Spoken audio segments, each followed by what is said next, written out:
오늘 우리에게 주시는 하나님의 말씀은 잠언 20장 16절에서 30절 말씀입니다. 타인을 위하여 보증선 자의 옷을 취하라. 외인들을 위하여 보증선 자는 그의 몸을 볼모 잡을지니라. 속이고 취한 음식물은 사람에게 맛이 좋은 듯하나 후에는 그의 입에 모래가 가득하게 되리라. 경영은 의논함으로 성취하나니 지략을 베풀고 전쟁할지니라. 두루 다니며 험담하는 자는 남의 비밀을 누설하나니 입술 벌린 자를 사귀지 말지니라. 자기의 아비나 어미를 저주하는 자는 그의 등불이 흑암 중에 꺼짐을 당하리라. 처음에 속히 잡은 산업은 마침내 복이 되지 아니하느니라. 너는 악을 갚겠다 말하지 말고 여호와를 기다리라. 그가 너를 구원하시리라. 한결같지 않은 저울추는 여호와께서 미워하시는 것이요 속이는 저울은 좋지 못한 것이니라. 사람의 걸음은 여호와로 말미암나니 사람이 어찌 자기의 길을 알 수 있으랴. 함부로 이 물건은 거룩하다 하여 서원하고 그 후에 살피면 그것이 그 사람에게 덫이 되느니라. 지혜로운 왕은 악인들을 키질하며 타작하는 바퀴를 그들 위에 굴리느니라. 사람의 영혼은 여호와의 등불이라. 사람의 깊은 속을 살피느니라. 왕은 인자와 진리로 스스로 보호하고 그의 왕위도 인자함으로 말미암아 견고하니라. 젊은 자의 영화는 그의 힘이요 늙은 자의 아름다움은 백발이니라. 상하게 때리는 것이 악을 없이 하나니 매는 사람 속에 깊이 들어가느니라. 아멘. 우리의 삶은 어린아이 때부터 나이 많아 늙을 때까지 크고 작은 선택의 연속, 결정의 연속이라고 할 수 있습니다. 그 결정 하나하나가 우리 인생에 있어서 얼마나 중요합니까? 이렇게 결정하면 이렇게 되고 저렇게 결정하면 저렇게 결정되어 버리는 것이 인생입니다. 그때 누군가 옆에서 충고를 해주거나 도와준다면 정말 우리 인생의 길을 걷기가 쉬울 것입니다. 한번 찾아간 길을 다시 찾아가는데 애를 먹는 저로서는 내비게이션의 발명이 얼마나 고마운지 모릅니다. 처음 가보는 길도 내비게이션이 알려주는 길대로 가면 어렵지 않게 찾아갈 수 있습니다. 내비게이션이 없었던 때에는 차에 커다란 전국 지도를 들고 다녔죠. 그래서 지도에 없는 길을 가게 되거나 세세하게 표시되기 어려운 곳을 찾아갈 때에 사람들에게 물어서 가곤 했습니다. 그런데 문제가 무엇입니까? 잘못된 충고를 받거나 조언을 받는 것이죠. 길을 물어볼 때도 그렇습니다. 모르는 길을 아는 것처럼 말을 하면 얼마나 고생을 합니까? 내비게이션이 길을 알려주듯 우리 인생의 길도 누군가가 척척 말해주면 좋겠다라고 생각하는 사람들이 많이 있습니다. 그런데 24절 말씀을 보십시오. 24절에 사람의 걸음은 여호와로 말미암는다라고 말씀합니다. 우리가 진정 인생의 바른 길을 알고 싶다면 더욱 말씀에 우리의 눈과 귀 그리고 마음을 두어야 합니다. 말씀이 전하는 인생의 바른 길을 걸어가기 위해서는 첫 번째로 여호와를 기다려야 합니다. 22절입니다.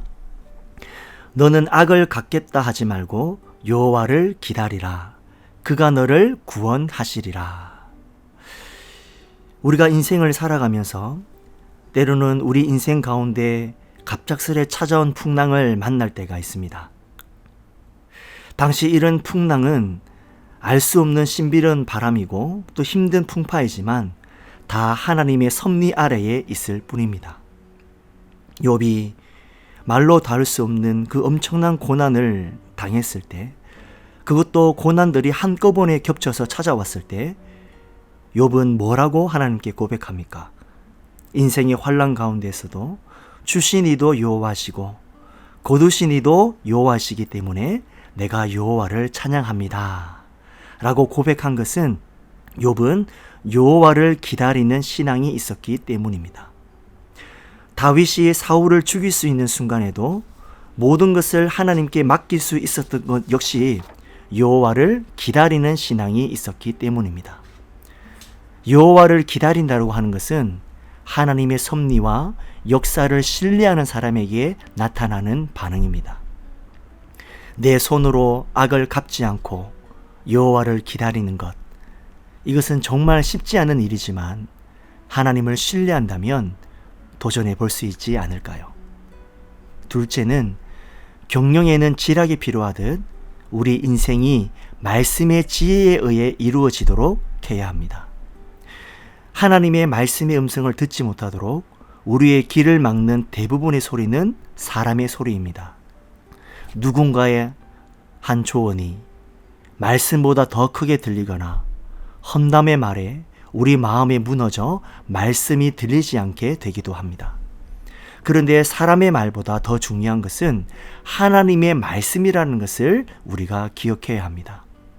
모세와 아론에게 너희만 하나님의 음성을 듣느냐며 그 권위에 도전한, 그 권위에 대적한 보라, 다단, 아비람. 예루살렘 성벽을 세우려는 느헤미야에게 조롱의 말을 전한 산발락과 도비야. 예수님께서 귀신의 왕 바알세불을 힘입어 귀신을 쫓아낸다고 했던 서기관들. 바울이 무슨 사도냐며 그 사도권을 인정하지 않고 무시했던 율법주의자들. 이 중에 오직 말씀을 붙든 사람만이 하나님의 역사를 이어갔다라는 것을 잊지 말아야 합니다. 셋째는 우리의 주인이신 하나님을 인정합시다. 하나님께서 우리 인생을 한 치 앞도 모르게 한 이유가 있지 않겠습니까? 우리의 모든 걸음이 다 하나님과 소통하며 가야 할 길임을 알게 하기 위함이죠. 무엇이 찾아올지 모르기에, 내일 일을 우리가 알 수 없기에 겸손하게 하나님의 인도하심을 구하며 이끄시는 대로 순종하는 것. 하나님을 주인 삼은 사람이 취하는 삶의 태도입니다. 모른다고 두려워하지 마시길 바랍니다. 우리의 목자 되신 하나님께서 늘 우리와 동행해 주시고 우리 인생의 걸음을 함께 걸어 주십니다. 광야의 길을 걸어간 이스라엘 백성들을 위해서 하나님은 구름 기둥과 불 기둥으로 언제나 이스라엘보다 늘 앞서 갔었습니다. 다윗은 하나님께서 푸른 초장과 실만한 물가로 사망의 음침한 골짜기를 지날 때에도 목자 되신 하나님께서 항상 인도하신다라고 여호와 하나님을 찬양했습니다. 아기 예수를 성전에서 본 사가랴는 어둠과 죽음에 있던 우리 발을 평강으로 인도하시는 하나님을 찬양했습니다. 내비게이션은 기계적으로 알려줄 뿐이지만 우리 하나님은 모든 것을 우리와 친히 함께 하시면서 우리의 길을 인도하여 주십니다. 24절에서 보여주듯이 사람의 걸음은 여호와께로 말미암나니, 우리의 걸음이 우리가 주장할 수 있는 것 같지만 아닙니다. 하나님이 우리의 걸음을 주장하신다. 우리의 인생을 주장하신다. 내 인생이라고 내가 주인 돼서 내 마음대로 살아가려고 해선 안 된다라는 것이죠. 하나님이 내 삶의 주인이시고 내 모든 걸음을 주장하신다. 하나님 앞에 늘 겸손히 하나님을 의지하고 하나님 앞에 삶을 맡기는 것이 참된 지혜입니다. 오늘도 우리의 삶을 지금도 창조하시고 주관하시는 그 하나님을 신뢰하시면서 오늘은 조급해하지 마시고 긴 호흡으로 하나님을 의지하고 하나님의 왕되심을 찬양하며 하나님과 동행하는 오늘 이 하루가 될 수 있기를 주님의 이름으로 축원드립니다. 우리 시간 두 가지 기도 제목을 가지고 함께 기도하겠습니다. 하나님, 우리에게 긴 호흡을 허락해 주셔서 조급해하지 않고 주님의 섭리와 이끄심을 바라보며 주님을 신뢰하며 오늘을 살게 하여 주시옵소서. 말씀 부흥회가 은혜 가운데 마치게 하심을 감사합니다. 들은 말씀대로 순종하며 살아가는 저희들 되게 하여 주시옵소서. 함께 기도하겠습니다.